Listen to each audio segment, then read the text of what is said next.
पूर्ण खबर है आम लोगों के लिए आज से। इंदौर से फिलहाल नाइट कर्फ्यू नहीं लगेगा। जिला क्राइसिस मैनेजमेंट की मीटिंग खत्म हो गई है। इंदौर में फिलहाल रात के समय कर्फ्यू नहीं लगाया जाएगा, लेकिन मास्क नहीं लगाया तो उन पर सख्ती होगी। समय से पहले जो निर्धारित टाइम है उसके पहले रेस्टोरेंट और होटल बंद होंगे। मास्क नहीं लगाया तो 200 रुपए का फाइन देना पड़ेगा। 7 दिन में केस बढ़े तो नाइट कर्फ्यू पर विचार होगा। बता दें आपको, देश के 6 ऐसे राज्य हैं जहां लगातार कोरोना के केस बढ़ रहे हैं और उसमें मध्य प्रदेश भी गिना जाता है। पिछले कुछ समय से प्रतिदिन सामने आने वाले संक्रमितों का आंकड़ा बढ़ने के बाद क्राइसिस मैनेजमेंट ग्रुप समीक्षा कर रहा है। इंदौर से सर्वाधिक केस सामने आ रहे हैं, लेकिन नाइट कर्फ्यू अभी नहीं लगेगा। और दीपक हमारे सहयोगी इंदौर से जुड़ रहे हैं, सीधे उनका रुख करते हैं। दीपक बताएं, क्राइसिस मैनेजमेंट ग्रुप की मीटिंग हुई है?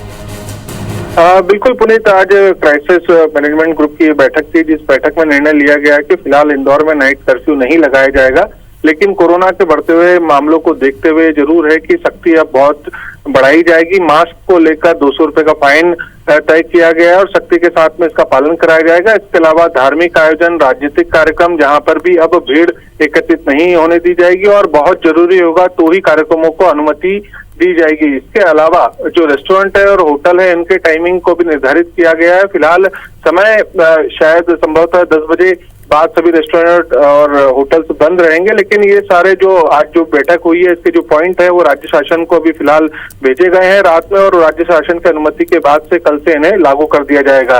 लेकिन साथ ही साथ एक बात और गौर करने वाली है कि इसमें कहा गया है कि 7 दिनों के अंदर कोरोना पॉजिटिव मरीजों की संख्या में कमी नहीं आती है तो नाइट कर्फ्यू के ऊपर भी विचार किया जा सकता है, लेकिन उसमें राज्य सरकार की अनुमति के बाद ही इंदौर में नाइट कर्फ्यू लगाया जाएगा। तो फिलहाल जो माना जा रहा था सुबह से, जो सुगबुगाहट थी कि कोई बड़ा निर्णय रहेगा, तो फिलहाल सख्ती के साथ कोरोना के बढ़ते मामलों को रोकने की कवायद की जाएगी, लेकिन नाइट कर्फ्यू की फिलहाल इंदौर में नहीं लगाया जा रहा है। चलिए, तो इस वक्त लोगों को सतर्क होने की जरूरत है, क्योंकि सख्ती बढ़ेगी लेकिन कर्फ्यू नहीं है। 1 सप्ताह तक देखा जाएगा, बाद में कर्फ्यू का फैसला लिया भी जा सकता है। नाइट कर्फ्यू को लेकर फिलहाल राहत है, लेकिन नियम पहले से ज्यादा कड़ाई से पालन कराए जाएंगे। शुक्रिया आपका। हिंदू महासभा 14 मार्च को गोडसे यात्रा निकालने जा रहा है और इसको लेकर ग्वालियर में हिंदू महासभा ने एक आपात मीटिंग बुलाई, जिसमें यह फैसला लिया गया कि हिंदू महासभा के लोग जहां हैं वहीं से यात्रा निकालकर दिल्ली पहुंचेंगे। यात्रा के लिए ग्वालियर में इकट्ठे होने की जरूरत नहीं है। हिंदू महासभा के पदाधिकारियों ने बताया कि यात्रा की तारीख में कोई बदलाव नहीं किया गया। प्रशासन से यात्रा की अनुमति नहीं मिलने पर हिंदू महासभा के पदाधिकारियों ने कहा कि वो हर साल ये करते हैं और हर हाल में इस यात्रा को निकालेंगे। हिंदू महासभा ने गोडसे यात्रा के दौरान दिल्ली में तकरीबन 10,000 लोगों के जुटने का दावा भी किया। नाथूराम गोडसे जी की यात्रा का आह्वान किया गया है 14 तारीख को, जो ग्वालियर से निकलकर दिल्ली तक जानी थी। उसमें थोड़ा सा परिवर्तन ये किया है कि 17-18 राज्य से लोग पहले ग्वालियर आते, फिर हम यात्रा लेके जाते।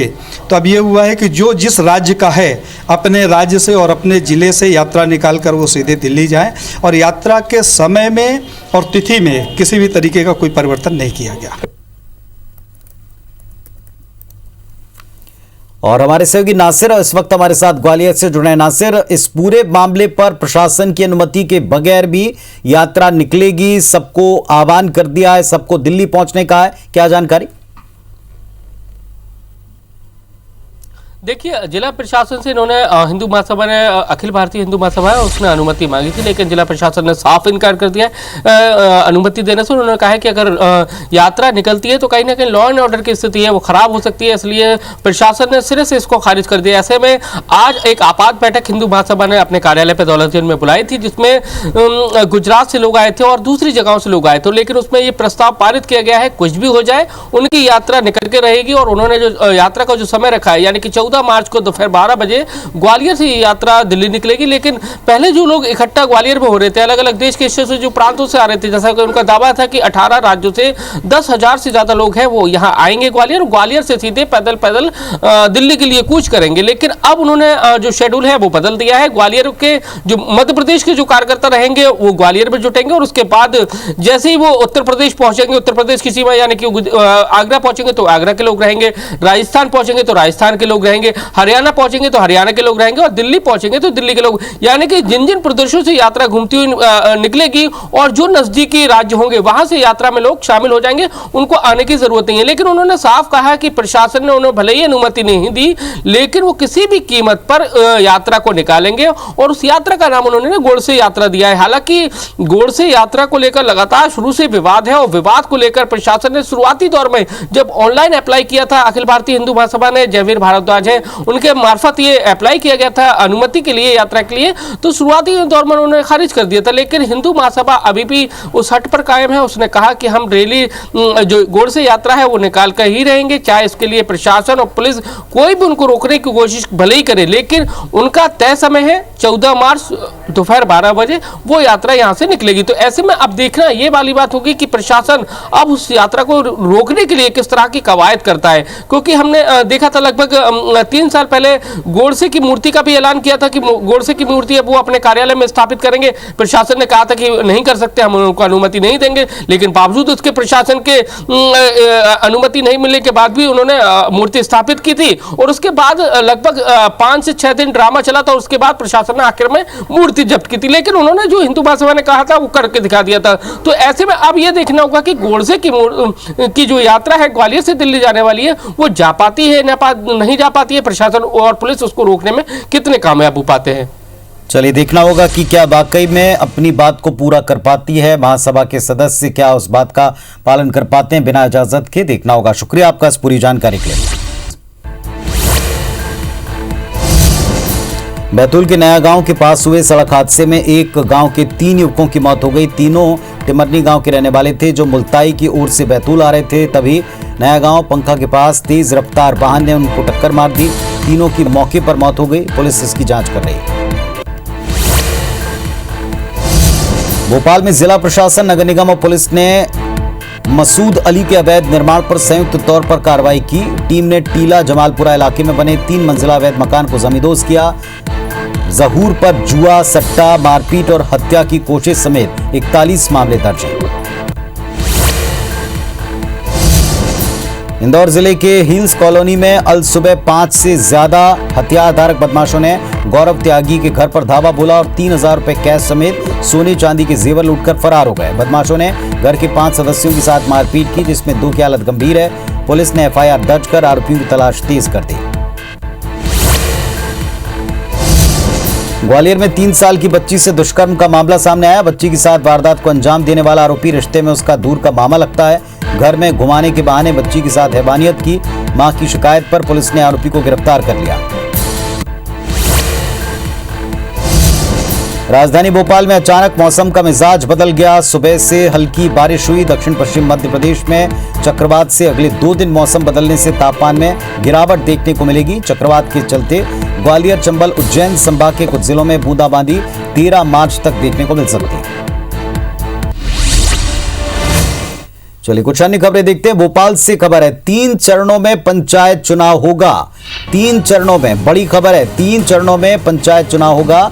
ईवीएम के जरिए जिला पंचायत, जनपद पंचायत के चुनाव होंगे। 2014-15 के चरणवार चुनाव कार्यक्रम के हिसाब से ही चुनाव होंगे। निर्वाचन आयोग ने सभी कलेक्टर से इसको लेकर सुझाव मांगे हैं। 15 मार्च तक सभी कलेक्टर्स को इस बाबत सुझाव देने होंगे। बैलेट पेपर से पंच और सरपंच के चुनाव होंगे। इलेक्शन कमीशन ने त्रिस्तरीय पंचायत चुनाव का कार्यक्रम जारी कर दिया है।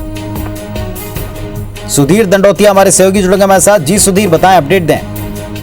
देखिए पुनीत, बिल्कुल बात करें तो त्रिस्तरीय पंचायत चुनाव के कार्यक्रम का ऐलान जो है वो निर्वाचन आयोग, मध्य प्रदेश निर्वाचन आयोग के द्वारा किया गया है। और खासकर अगर बात करें तो जो संभावना जताई जा रही थी कि 1 से ज्यादा चरणों में पंचायत के चुनाव कराए जा सकते हैं, क्योंकि एक बड़ी जो मेन फोर्स है और इसके अलावा जो स्ट्रक्चर है इलेक्शन कमीशन को कम से कम चुनाव कराने के लिए चाहिए। लिहाजा मध्य प्रदेश में 3 चरणों में इन चुनावों का ऐलान जो है वो चुनाव आयोग के द्वारा किया गया है। हालांकि तारीख जो है वो अभी नहीं बताई गई है। खासकर अगर बात करें तो जो बैलेट पेपर से चुनाव कराने की मांग थी उसमें जनपद सदस्य और जिला पंचायत के सदस्य जो है ये बैलेट पेपर से ही चुनाव इनके माफ कीजिएगा ईवीएम के जरिए इनके चुनाव कराए जाएंगे और पंच और सरपंच के जो चुनाव है वो बैलेट पेपर से कराए जाएंगे। यानी कि पंच और सरपंच जो है वो सीधे बैलेट पेपर के माध्यम से ग्राम पंचायत के लोग चुनेंगे। इसके अलावा जनपद पंचायत और जिला पंचायत के जो सदस्य हैं उनका निर्वाचन ईवीएम के माध्यम से किया जाएगा। लगभग अगर बात करें तो इन चुनावों को लेकर जो सहमति और सुझाव है वो 15 मार्च तक राज्य निर्वाचन आयुक्त के कार्यालय की ओर से मांगे गए हैं। सभी जिले के कलेक्टर 15 मार्च तक ऑनलाइन अपने सुझाव चुनाव कराने को लेकर जो सहमति और सुझाव है वो राज्य निर्वाचन आयोग को सौंप सकते हैं। और ये माना जा रहा है कि 15 मार्च के बाद किसी भी वक्त मध्य प्रदेश के अंदर ग्राम पंचायत के जो चुनाव है, त्रिस्तरीय पंचायत के जो चुनाव है, उन चुनावों की तारीखों का ऐलान कर दिया जाएगा। पर आज के इस कार्यक्रम के बाद में ये माना जा रहा है कि अब मध्य प्रदेश में राज्य निर्वाचन आयोग त्रिस्तरीय पंचायत चुनाव कराने के लिए पूरी तरीके से तैयार है और किसी भी वक्त चुनाव की तारीखों का ऐलान हो सकता है। बहुत शुक्रिया आपका सुधीर इस पूरे अपडेट के लिए। तो 3 चरणों में त्रिस्तरीय चुनाव होंगे। सुझाव मांगे हैं कलेक्टर से कि अपने इलाके में सहमति और सुझाव दें और इस पर ऑनलाइन सुझाव कलेक्टर्स दे पाएंगे। इसके बाद तारीखों का ऐलान हो जाएगा। इस बुलेटिन में फिलहाल इतना ही। खबरों अपडेट्स के लिए आप देखते रहिए IBC 24। नमस्कार।